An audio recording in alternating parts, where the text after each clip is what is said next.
We're on page 12, and we're going to go back to page 11. And I'm reading here the Shulchan Aruch Siman, and I'm reminding you that the details of this halakha, which goyim is it talking about, which idol worship is it talking about, which, that's all I explained already in a number of classes on YouTube called Entering Mosques and Churches in Halakha, something like that. You can look for it, and it's all in there. It says Maran, Rabbi Yosef Karo, V'zher mishatef im ben noach oved avodat elim. One should be careful to not do business with an idol worshiper. Shemait chayev lo shvuah, because maybe he'll have to promise something to you. V'over mishum lo yishman picha, and he'll have to promise you something with his idol. And then you cause someone to worship an idol because you did business with him. Haga, says the Rama, V'yesh mekilin. Some are lenient, they're not so strict. Ba'asiyat shutafut im hagoyim b'zman hazeh, to do business, to do a partnership with a non-Jew nowadays.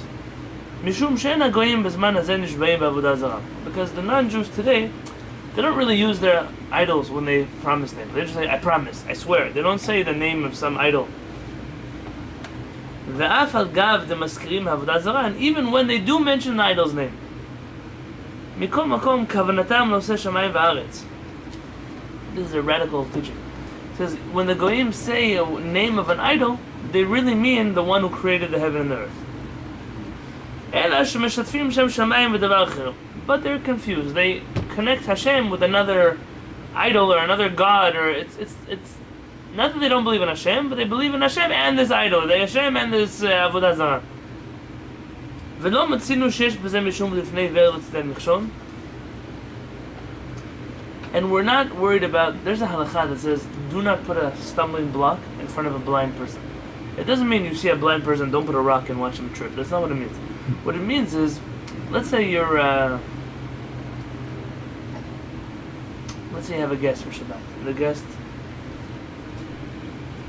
says, oh, is it okay if I turn on the lights for you? You can't say yes, because you saying yes means they're going to break something on Shabbat. They're going to break Shabbat.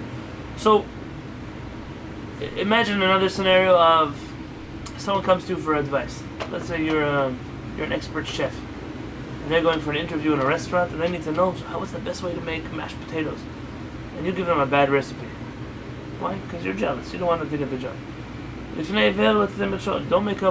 Don't put us. He doesn't know. He asked you because he doesn't know, and he trusted you, and you betrayed his trust by giving him bad advice. You're going to sell something to somebody. You know there's a problem with it. This is the kind of thing that happens all the time. So the same thing in religion. We can't do business with a idol worshiper if we know that because of us he's going to worship idols. Meaning, your potatoes that you want to buy are so important that he should do an averah of worshiping another god. But it says, but because most people today, they don't. If you say, do you believe in God? Yes, I believe in God. What's your God's name? Give me a name. J.C. Penney. J.C. Penney, that's his God, yeah? There's an avodah zarah named J.C. Penney. You ask him, who is it? It's the same God. Yeah, it's the same God. We just call him this. It's not really an idol that people are worshiping anymore, like a statue, they're bowing down to. And therefore, even though we're not allowed to do that, you can't believe in Hashem and in avodah zarah.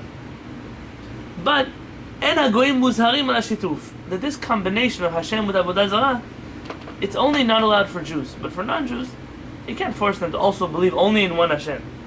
We have a commandment, only believe in one Hashem. Maybe they could have a way to believe in Hashem and something else. You should know, this is very strange, because according to the simple understanding of the Torah, this is not true. But we mentioned already, when I gave that class, how he made it work. Let's do business with non-Jews, meaning not to become a partner with them, but to just do business, to go to the store, go buy things. You see them selling something, you want to sell them something. That's not a problem. The Kule al Masharim, it's allowed for everybody, below Yom Chagim, unless it's their holiday. Imagine tomorrow is the national holiday in honor of J.C. Penney. Somebody's watching this and be very confused. And the avodah zarah J.C. Penney, not the store J.C. Penney. And they know tomorrow everybody's buying goats to go slaughter them in honor of J.C. Penney. That's avodah zarah. You sell goats. You can sell goyim goats every day of the year, except for now. Because now you know the only reason someone's going to buy it is for Avodah Zarah. Says that's the only limitation. Already, these halachot change as the Jews find themselves in Christian countries, Muslim countries, are traveling through the world. Change these things. You need a parnassah, you need a livelihood. Any Israeli will tell you the best season for selling stuff, when they sell in the malls, is going to be the time around Xmas. That's when they make the most money. So you can tell me I can't make any money this time, I can't sell anything because I know everybody's buying toys for the holidays. It's a very, very important questions, and they have to be addressed. But here we're just touching lightly. What Maran is trying to tell you is when you do business, to avoid doing business that involves anything problematic for Judaism. Try to find a way to make a parnassah that doesn't involve having to do avilot. That's the important thing. So that being said, we're going to go back to page 11. We're going to see what Maran, what Halakha Buat tells us.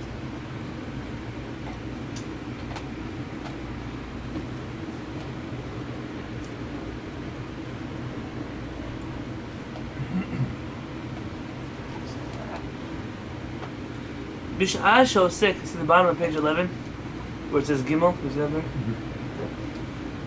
Bish'ah she'osek ba'asakav. At the time when a person is doing business, the parnassata, in order to earn a livelihood, yizaher laset velatet be'emunah. It's important to do business honestly. Be trustworthy to each other.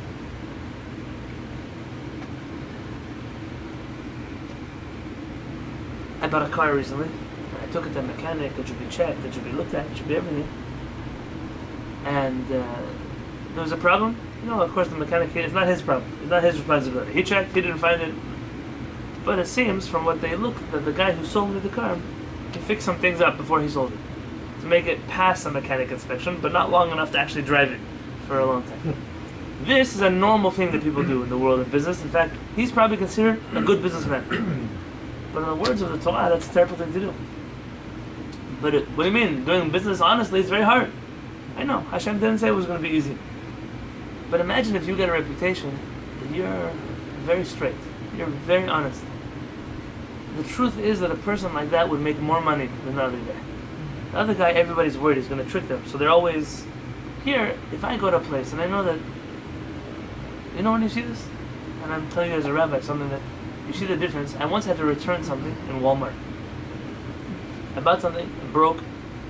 It was like 3 days later, so I was able to return it. They have a rule, 90 days. But the headache I had to go through, the box and the paper and the receipt and talking to the person, explaining to them why it broke. They had to check the box. Are any parts missing? It's a $30 fan. Maybe just gonna keep it. It took so much time in my life. And then compare this to Costco. Costco, you buy something 6 months, it didn't work, you bring it back, then you ask questions, you put it in. You ask yourself, who makes more money? Costco? For sure Costco. Why? Because when you buy something, you don't even think twice. You see, when you buy something at a place where you can't return it, you say, okay, I don't know if I'm going to buy it because if it breaks, I can't bring it back. Over there, the whole trick is that you can return whatever you want. And that gives you this who really returns things? It breaks, it's in your house, you have to put it in the car again, bring it back, and wait in line. People do it, but they're making more money by giving you this calmness of when you buy, we're gonna help you out, don't worry. Most people who do business though, they don't follow the Costco model, they follow the Walmart model. They want to make pennies. Instead of making pennies, they lose hundreds of dollars. And they have people who say, I'm gonna lose some pennies, but at the end of the day, I'm gonna come out. If you had a person who did business, and people know when I buy something from there, it's not going to be bad, it's not going to be broken, and if something happens, they're going to stand up behind their product. Those people make so much more in the world of business. But you live in a world that we're trained, the second guy is not a good businessman. He's like a fire, he's a loser. Yeah? The first one, he's a shark, he's really good. But somebody who has a head on their shoulders, HaKadosh Baruch Hu is setting up a situation in which the world should be honest. Why should it be that you go somewhere? You all live in California, so you're used to this. When you go to the store and you buy tomatoes, and they say tomatoes cost $1 a pound, and you go to the checkout, how much do they charge you? $1 a pound. There are some countries, for example, if you go to the Arab market in Israel, the tomatoes is going to say $3 a pound. And when you pick it up, $3. He says, okay, $2.50. Say no, $2.25. No, you end up paying $1 also. So why didn't you just write $1? Why do you have to play this whole game with you about if you would go to Target and have to buy something and argue with the guy like, not $13.95, let's do $13.45. What do you say? That would be so crazy of a world. It's much more normal when people do business honestly. Just tell me what it costs. Why are you playing games? But the whole world, it works like that only in the grocery store. But the rest of the world of business, it's all about, I'm going to tell you that I'm selling you my house for $1 million. Why? Because I know I'm only going to get $600,000 for it. But if I say $1 million, then someone's going to make a counter offer of $800. I'll say $850. They'll say $825. Okay, we close the deal. But essentially, according to halakha, you just stole $200,000. I mean, you're right. You did business, and they agreed to pay. Fine. But there's a halakha. Imagine who's wearing a watch here? No, I'm not even wearing a watch. Okay, I see your kippah. I say, that kippah, I want it. I say, no. My best friend, he brought it back from Israel for me. You can't replace it. It doesn't have a value. He said, listen, the kippah is worth like $5. Big deal. Who cares about your friend? I'm going to give you now $10. Double. You can get 2 kippot. I said, no, it's an emotional thing for me. I said, what do? I take out $3,000 in cash. I put it on the table, and I take his kippah. Did I steal? No. Well, yeah, because he didn't want to sell listen, it. I'm going to tell you the truth. He's not going to sell me his kippah for $3,000. Yeah. I'm going to send him for a psychological evaluation. You can have mine for $3,000. Of course, I'm going to take it. Do you want my shirt also? I'll give him my cell phone. But what am I saying? This kippah, because he didn't really want to sell it to me, and I forced him to sell it to me because I gave him a lot of money, it's not called stealing in Hebrew. It's called chamsanut. It's the same thing as stealing. But it's what you find in the generation of Noach. It says, "V'timeleh haaretz chemas." The world, and it says in English, the world was full of stealing. But that's not the real word, stealing. They paid for things. They overpaid for things. But they took things that people didn't want to sell. Imagine going to your friend's driveway. How much is I see you have a kid has a bicycle. How much is that bicycle worth? So it's $20. So, okay, I'll take it for $100, and you just walk away with it. Did you steal? Of course you stole. So what if you gave him $100? He didn't want to sell it. And in business, we have to be very careful because very often we force people into situations. This is what Moshe was talking to us about. And which people buy things that maybe if they were thinking straight, they might not buy it, but you convinced them. And it's a very dangerous thing. The halakha is very dangerous. Not the halakha is dangerous, but you have to be careful. Avahu Chazal, rabbis say that this is so important. Shebisha'ah shemachnisim adam l'din, in a time when they bring a person to judgment after 120 years and they stand in front of the bedin in heaven. One of the questions they ask, Nasata v'natata b'emunah, did you do business honestly? It's one of the 6 questions they ask. You think of all things, Shabbat, kosher, tefillin. They ask you, did you do business honestly? That's a real question. Because most people have a very hard time answering that question. We're honest, Hashem, I had a wife, I had kids, I had a house, I had a mortgage. Hashem said, I didn't ask you. I asked you, did you do it honestly? That's the test. Honestly. וצריך להיזהר מאוד. You have to be very careful. שלא יהיה בעסקיו חשש איסור גזל. That when you do business, there shouldn't be even a little bit of stealing. ואפילו חשש ספק גזל. And even not stealing, not even something that maybe is stealing. That's how particular you have to be. I'll tell you, very often when Shulchan Aruch speaks, he speaks about business. The reason, that's the way that Chazal knew how to do a parnasah. Business. A lot of people don't do business. I work for somebody. I get paid a paycheck. I'm not a business guy. I get paid per hour. I get paid per month or whatever. You could also have that. You have a person who. It's a normal thing in a lot of places. You have to leave work 20 minutes early. So you give your punch card to your friends. Hey, check me out in 20 minutes. I have to run now. That means 20 minutes of money that we stole. You take a day off from work. You get a certain amount of sick days. And I don't know how it works. But imagine you get a place where they pay you 3 days a year when you're sick. But you're not sick, you want to go fishing with your best friend. But if you go on a vacation, they don't pay vacations. So you call, I'm sick, you hang up the phone. That day that you make money, you stole. Steal it. Because you lied. Because if they would have known the truth, they wouldn't have done what they do. But the whole world has this problem. This is a crazy thing because when you realize how many chances there are to make a mistake in these halachot, you be very careful about everything that you say and everything that you do. It's very dangerous.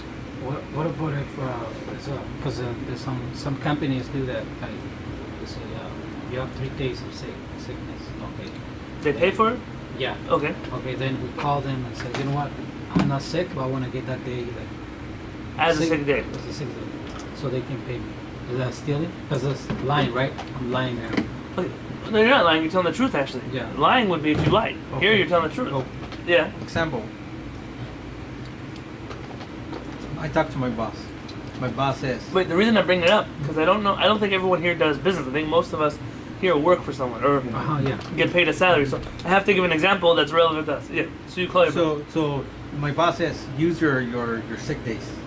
Don't let it sit there because it's yours already. Use it. So we use it. We talk to our boss. I'm gonna use my sick days. I'm not gonna come say this days. I don't know what is that. That's correct. So watch this. This question was asked to Rabbi Yosef Shalom and Yeshiva. The question was like this. In Israel, when you get on the bus, you buy a ticket, let's say for $2. Included in this ticket, let's say you buy it at 3 o'clock, you have 90 minutes until 4:30 to go on a second bus with the same ticket. So, because sometimes you have to transfer buses. So, you can't use it tomorrow, but in the 90 minutes, you can switch buses. Let's say you get off your bus. And now you can get on a second bus. But you don't need to, you already got home. But you see your little brother's there, and he needs to go to school. So he said, here, take my ticket. It doesn't say your name on it, it says a ticket. Take it and continue, meaning use my second half of the trip. Is that considered stealing or not? I think it is because you mentioned about this before. If they call it cheating, of course. Rav Yosef Shalom Yeshiv said it's not allowed. Because when the bus company gives you this, they're doing it as a convenience to you. Not so that you don't pay tickets. It's to help you. You don't want to use it? That's fine. But you can give it to somebody else. Now what if you get on the bus? Your little brother gets on the bus and you say, here you go with him. You say, listen, bus driver, I know you for a long time. This is my brother. This is my past. Do you mind if he goes? He says, nah, let him come. What do I care? Come. Now is he allowed to? Yes. He says no. You don't know. Because the bus driver doesn't own the company. Oh, And he doesn't have the right. He doesn't have the right. Why doesn't he care? Because he doesn't care. Because he doesn't make the money. That's why he lets him on the bus. And so sometimes you have to know who to ask. So in your situation about your boss, The general manager. not always do you talk to the CEO, right? You're talking to the general manager. If the general manager wanted to give you a sick day, he's allowed to? Yes. If he wanted to add a few dollars to your pay, can he? Yes. So then he is the one who is given permission by the owner of the company to make those decisions. In which case your general manager could say, take the sick days, I let you. And that's not stealing. Because he was, breathe everyone, breathe. Because he was given permission by the owners to do such a thing. Because I did that like twice. And it could be that he already knows from the owners say, listen, we already calculate in our losses the 3 sick days. That's what it means, it's yours. Meaning, we already calculated into our expending. So it wouldn't be stealing. They agree that this is such a thing you could do. But imagine if it was a different scenario. Your general manager, if he would know, he would never say yes. But you know that you could tell him, that's already a different story. If he would know the truth and he's okay with it, and he's the one who's allowed to make the decisions, that's fine. It's like if you come to the Knesset and you ask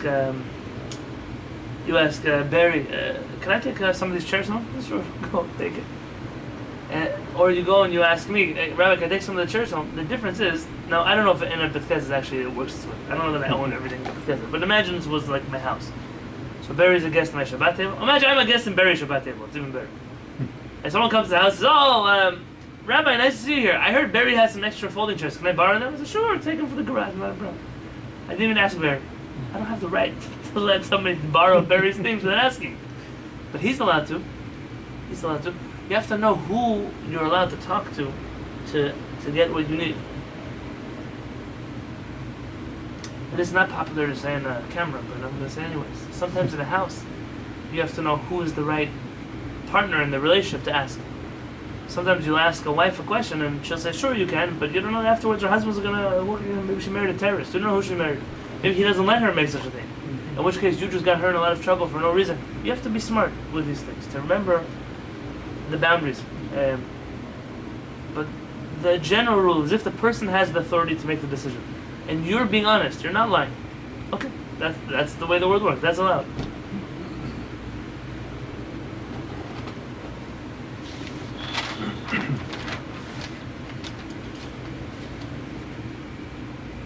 Once had in a grocery store that I was going to pay for something. Let's say I paid $20 with my credit card, and then my son remembered, and I want bubble gum. How much is the gum? 75 cents. I have 60 cents. So she won't take a card less than $5. So I say, okay, here, let me buy some. I said, no, don't worry, just give me 60 cents. You can take the gum. I said, but listen, do you own the store? It's not your store. You can't just let me walk away with a 15-cent discount. And she says, no, actually, the manager gives me, I don't know the number, but like 10% of, I can do 10% off without asking a manager. I mean, that's my authority. So up until what she's allowed to do, I can let her do it. If it's something she's not allowed to do, then they call the manager, he comes with the key, no. So in that situation, you have to know what authority. Don't be embarrassed. Ask, are you allowed to give me this discount? Sometimes people are like, what are you, crazy? Who asks if I'm allowed to give you a discount? Just take a discount and run. But you want to be honest. That's Okay. V'amru b'midrash, a rabbi saying in the midrash, se'ah mela'ah avonot. If you have a whole thousands of averot you did wrong. Gezel, stealing, mikatreg barosh. It's the loudest one. And you have 1,000 averot, they're going to come to Bedin and say, hey, I know this guy. He did 1,000 averot. The one who speaks the loudest is stealing. That's the worst averah from all of them.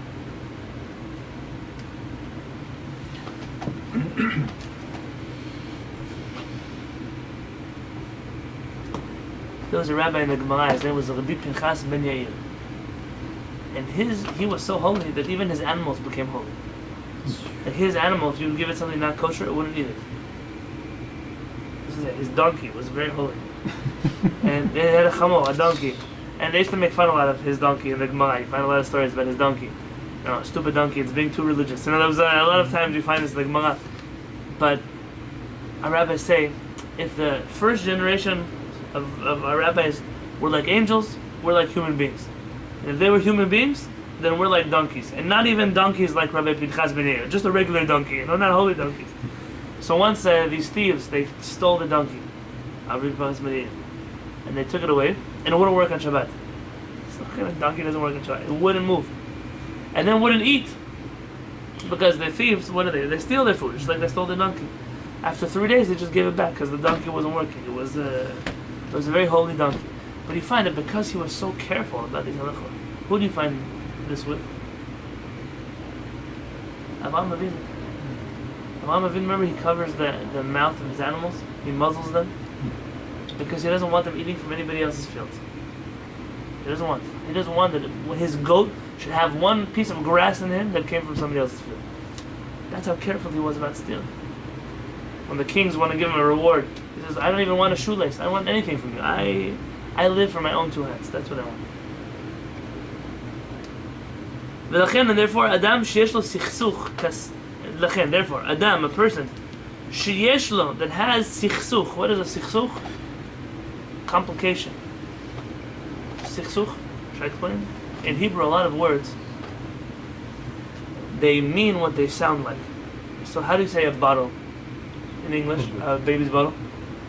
Bottle. Yeah. What does a bottle mean? Bottle can be anything they look for. Yeah, That's a bottle. very good. What do you call a baby's bottle in Spanish? Biberon. Biberon. Biberon? Biberon. Okay, what about in your native language? Does it have a name? No, they just say Juana Chichira. That's like Just giving something to drink. Give him something. Breastfeed him. Oh, That's it. okay, but they wouldn't have a name for the baby's No, bottle. they don't have a name. Interesting. Okay, so in Hebrew, the name for bottle is bakbuk. Why is it called bakbuk there? Because it's the sound when you pour water out of a bottle. You ever heard when you pour? That's where it got the name bakbuk. Bakbuk. It sounds funny now. You think bakbuk. Yeah, because the noise. That's the noise. Sichsuch literally means. You hear this? Sichsuch means, yeah, complication. Anything when it rubs, when two people are rubbing it, they're fighting with each other. Sichsuch. Why? Because it makes the sound. It's a sichsuch. And therefore it says when two people, they get in a sichsuch, in like a financial complication. They're fighting with each other about money. It happens, right? It happens all the time. Kaspi im chavero, with his friend. Al yoreh heter le'atzmo. He should not give himself his own ruling. Yeah, I'm right. I'm okay. Lachzik b'dato, to hold on to his side.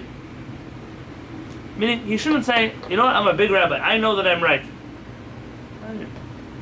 But it's not a halakha they ask you about. It's about money. Even the greatest guy who's the greatest tzaddik, he wants his money. He doesn't want to lose his money.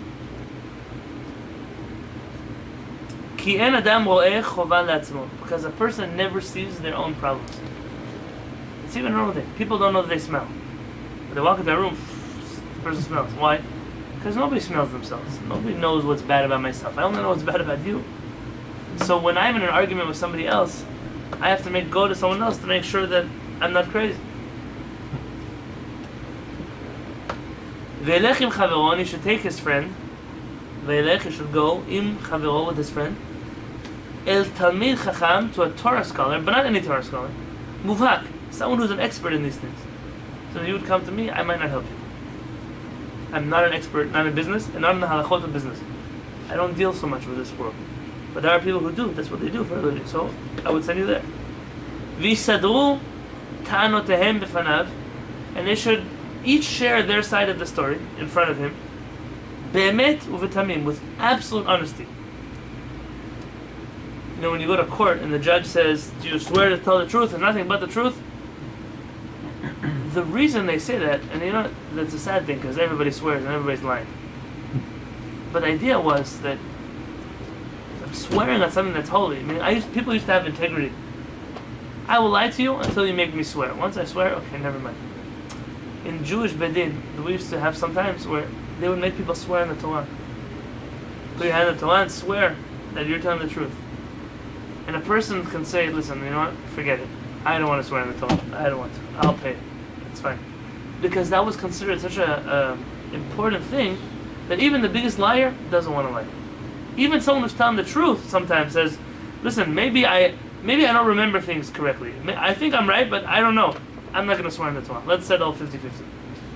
That's what it was supposed to do. Not like today where, do you swear to tell the truth and nothing but the truth? Nobody cares. They're all lying over there. The idea was that, how do you want me to get to the bottom of this if you're both lying? Today, a judge's job is to find out who's the liar and who's telling the truth. Or who's lying more than the other liar. Both of them are lying. It used to be not like that. It used to be two people honestly wanted to know what to do, but they didn't know which is right and which is wrong. So they went to a Talmid Chacham and said, please help me figure out what's right. We're both going to tell you the truth, but we don't know what's the right thing to do. That's a normal situation. We're so far away from normal that we consider that crazy, to be so honest. Vikablu, there was a famous rabbi. Baruch and Miguel have kids, so this is a important story. There's a rabbi in Yerushalayim many years ago, maybe a few hundred years ago, who he had a rule in his house. The rule in his house was if one of his kids does something wrong, and they tell the truth, they broke something. They broke a window. Dad, I broke the window playing baseball. The kid would never get in trouble. If you tell me the truth, I won't get in trouble. But if you lie to me, and I'm going to find out who's lying, because one of your brothers and sisters is going to tell me the truth, so help you guys. Because and this man, say all of his 10 children came to tzaddikim. Because they were taught from a very young age that when they tell the truth, and I'll tell you, it's very hard to be a parent like this. To be a parent that says, you know, if you break the window, I'm not going to get mad at you if you tell me. Because if you get mad, even when you promise them you're not going to get mad, that ruins everything. They're never going to trust you again. You really have to mean what you say. I will never be mad at you if you tell me what really happened. Two siblings are fighting, tell me the truth what really happened. I'm not going to be mad. I'm going to be mad if you lie to me. That's what I'll be mad. And it's a very important thing, just in general, for kids to know. There are some kids, they get busted by the cops doing something. And the last people they're going to call are their parents. Why? Because if my parents find out. Now, of course, if someone's doing something wrong, the parents have a right to tell you, listen, you know what, no more partying with your friends, no more, fine. But if a person can't even make a phone call home, that's how much they're afraid of their parents. Something is wrong. I mean, if someone's going to call their friend before they call their dad or their mom, we did something that's a mistake. It's not that I'm going to let everything go, but I accept honesty is the most important thing for me. And this rabbi, he had all of his children came out to be tzaddik. It's an important thing to have honesty with our families. Vikablu, page 12. Vikablu kol asher yoreh lehem hachacham. They should accept everything that the chacham said. In today's world, we would call this arbitration. Baruch, what's the difference between arbitration and mediation? Is there a difference? I think arbitration is where someone makes a decision. Mediation is where you try to work it out yourself. I'll get both sides to meet. Okay, interesting. I guess. Yeah, I think no, I think you're right. Okay, so either arbitration or mediation. Imagine that two people are fighting. Reuven and Shimon are fighting about money, and they don't have time or money to go to court. So what do? They say, let's agree on a third person, somebody, one judge. Let's agree that we'll go talk to them, and we promise that whatever they say, we're going to do. I mean, because we can't work it out, and because we don't have money to go to court, let's go to a third party. And oftentimes it will happen. I have situations where people come to me, it's a divorce, it's something. I say, I will help you, but only if you listen. Not because I need you to listen to me, but because this isn't going to work for you if you don't. I mean, if you come to talk to me for 3 hours, then I say something and you don't care anyway, so why do you waste my 3 hours? But most people say, okay, that's what we're looking for. We're looking for somebody who's going to help us make these decisions. And that's important. And what happens if you have a money problem with somebody, but your friend, he doesn't care enough to take you to court? He says, you know what, you think you're right, so keep the money, I don't care. Tzarich latzet yidei shamayim. You still have to make Shamayim happy. You still have to make Hashem happy. Al yidei she'ela, by asking a question l'talmid chacham, to a talmid chacham. Ukmo she'amur, like a rabbi say in Masechet Avot, aseh lecha rab, make for yourself a rabbi, v'histalek min hasafek, and stay away from any questions. Meaning, let's say two people fought over money, and one guy says, listen, I don't care, I don't have patience for this, it's only $20, I don't have time for this. So just keep it. You think you're right? Keep it. Maybe you're right. You should still go to Talmid Chacham and say, listen, this is the situation, this is what happened, what does Halakha say that I should do? What should I do with these $20? Because he says he doesn't care, but I still want to make Hashem happy. I still want to know what's the right thing to do. That's a good thing to do.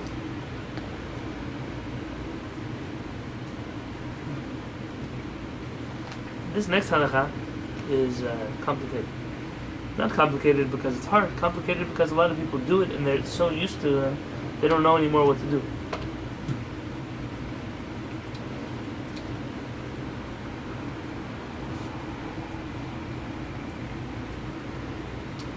Yizaher on Dalit on page 12. Yizaher, one should be careful, shelo yaskir, that he should not say Shem Shamayim levatana chas v'shalom. You should never say Hashem's name for no reason. It's one of the Ten Commandments. Veru Chazal, the rabbi say, Shamskir Shem Shamayim levatana, that a person who says Hashem's name in vain for no reason, chayav nidui, is spiritually cut off in Shamayim. They don't listen to his tefillos anymore. Once a person says Hashem's name in vain, forget. V'amu the rabbi say, shekol makom, that every place shehazkarat Hashem mitzuyah, where people say Hashem's name with whatever they want, sham aniyut mitzuyah sham, you're going to find poverty. People don't have money. Loss of finances and disrespecting Hashem's name, they always come together. The aniyut kimita, and being poor is almost like being dead. Meaning, a person can be put to death for saying Hashem's name in vain. So what happens to people? They lose their finances. It damages because we're using Hashem's name incorrectly.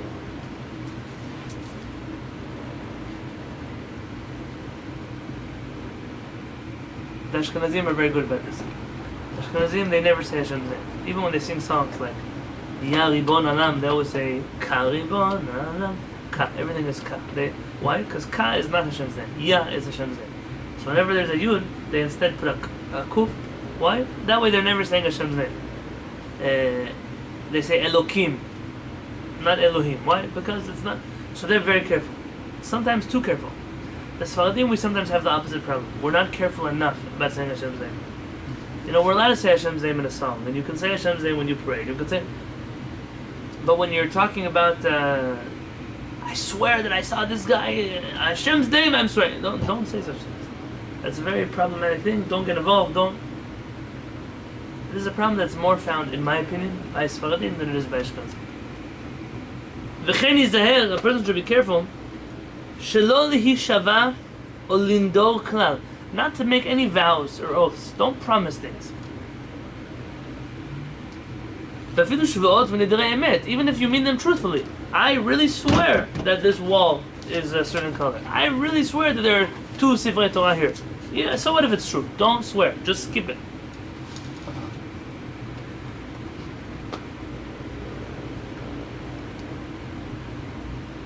We already read the next line in the Shulchan Aruch about the 1,000 cities of Yanai that were destroyed because people swore. I'm skipping to the next paragraph. V'chen amru chazal. See that? The v'chen, the next one. V'chen amru chazal, and also our rabbis say, Kol hanoder, anybody who swears, af al pi shemekaymo, even if he keeps his word. He promised, and he kept his word. Nikra rasha, he's called a rasha, an evil person. שאמר לקצין לתורה וכתחדל לנדור לא יהיה בחטא. ואמרו עוד, and our rabbis say, כל הנודר, any person who swears, כאילו בנה במה. It's like he built a bama. What is a bama? A bama is, this is a bima. A bama is like a platform, an altar, where they sacrifice animals. We're not allowed to build them outside of the Beit HaMikdash. So it's as if he is offering forbidden sacrifices. What if somebody keeps his word? What if you promise me to keep your word? So is that like I brought a bad sacrifice? Is that like I built an altar for a bad sacrifice? Kilu makriv alav korban. That's even worse. That's like the guy who brought the animal on the sacrifice. Meaning, it's bad enough that you swore. Now you're going to swear and you're going to do it. Even if you're telling the truth, don't swear. Just stay away from these words, I swear. That's why you'll find very often this word, the Jews say, 2 words. Bli neder. Always say, bli neder this, bli neder that. Bli neder means, bli without a neder, without a vow. I'll see you on Tuesday, bli neder. Meaning, I'm not promising, I'm not saying, I'm saying without a promise, I'm seeing you on Tuesday. Yeah, I'll bring you back your book, bli neder. We say this a lot, because we never want to get involved in a situation where we're promising things. Bli neder? Bli, B-L-I, neder, N-E-D-E-R.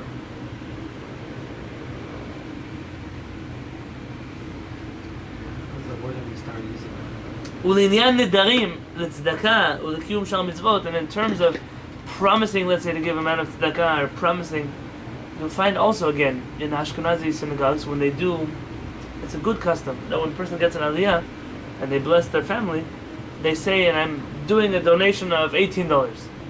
In the Ashkenazi community, the gabbai will always say, and he's donating bli neder $18. They always, it's very good, just to stay away from promises.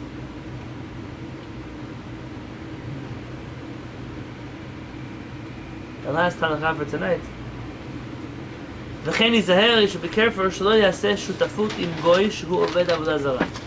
Do not do a partnership with a non-Jew who worships idols. Shema yitchayev lo shva, because maybe you'll have to swear. Okay, this we already spoke about. The last paragraph is very important.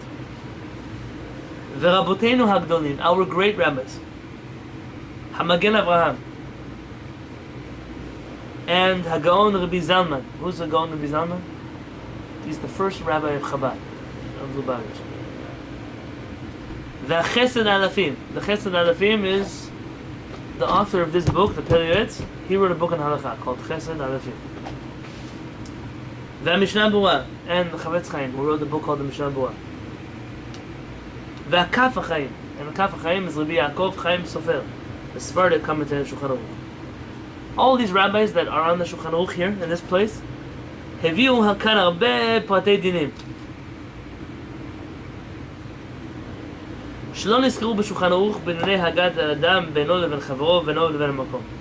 They bring down dozens of halachot between בינו לבין חברו, between him and his friend, ובינו לבין המקום, and between him and Hashem. Meaning, there are a lot of details. This is not everything that you need to know about doing business according to halakha. But this is like the basics. The basics are: be honest, be straight, don't swear, don't do avodah zarah. V'raui lechol adam, and it's good for every person. Shilmad hetev, he should learn very well. Hilchot v'hanagot elu, these laws. It's very important to study these laws because you need to use them in the real world. You need to do business. You need to be honest. But it's not here, it's not the place to write all of those halachot. And today, Baruch Hashem, there are a lot of classes online about business halakha, how to do this kind of business, how to do that kind of business. There are books that have been written on business and halakha. And if you're involved in these fields, you should look these things up. If you're an employee, look up the halachot of an employee. You know, some questions that come up are, can I use company's internet to for my Facebook? Am I allowed to? Do they let? Can I use the computer at work for things that are personal? Can I print things at work that are not for work? They're for me. There was once a father, his kid got in trouble at school because he kept stealing pencils. He was stealing pencils. So they called the dad. The dad comes and says, I told my son, he never has to steal pencils. I can always bring him pencils from work. You know, you taught him at work that you can steal the pencils from work. That's why your kid steals. To be very careful on your lunch break. Your lunch break is 30 minutes. When you come 32 minutes, is that 2 minutes of stealing? Meaning this is important. When you know these halachot, it doesn't mean you're a slave to somebody. What it means is you want to make sure that the money that you get is yours. It's clean. It's not with any kind of problems attached to it. And if someone has a business, can they open it on Shabbat? This is not theirs. So some people have two partners. One is Jewish, one is not Jewish. So the non-Jewish one, he owns it for Shabbat. Another one owns it on Sunday. I don't know.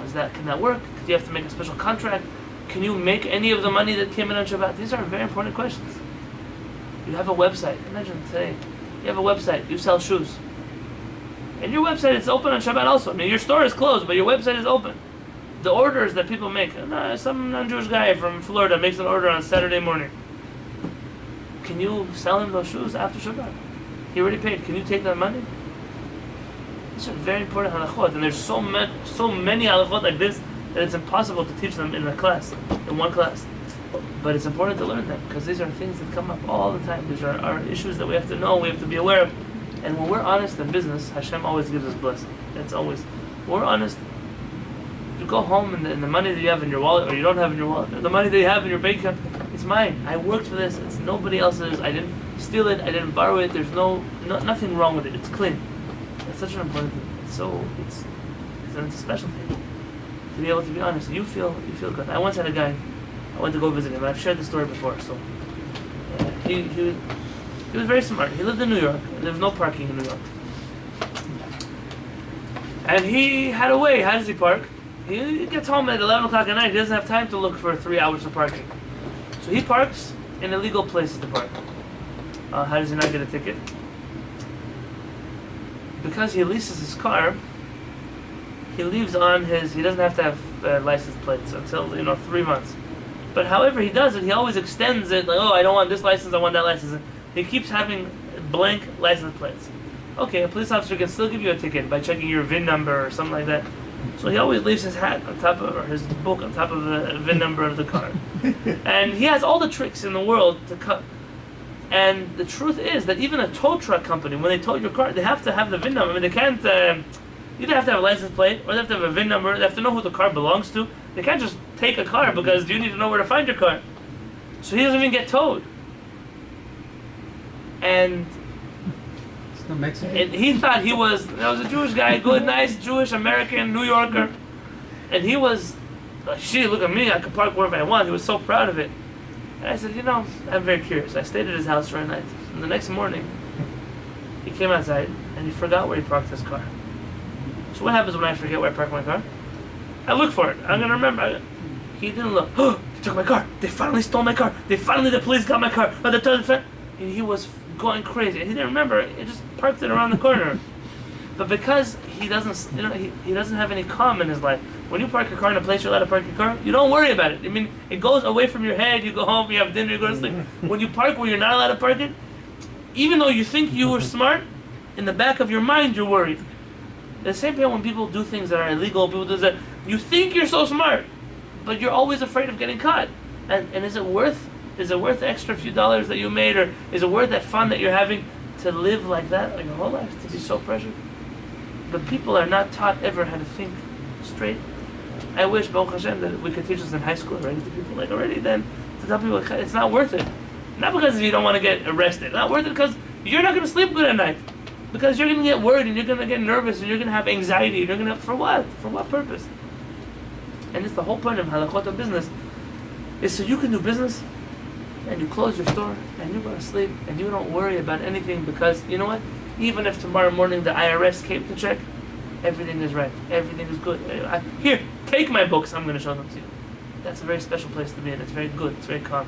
It's very healthy. And if it's not that way now, at least we should make a commitment that should look that way in the future. Amen.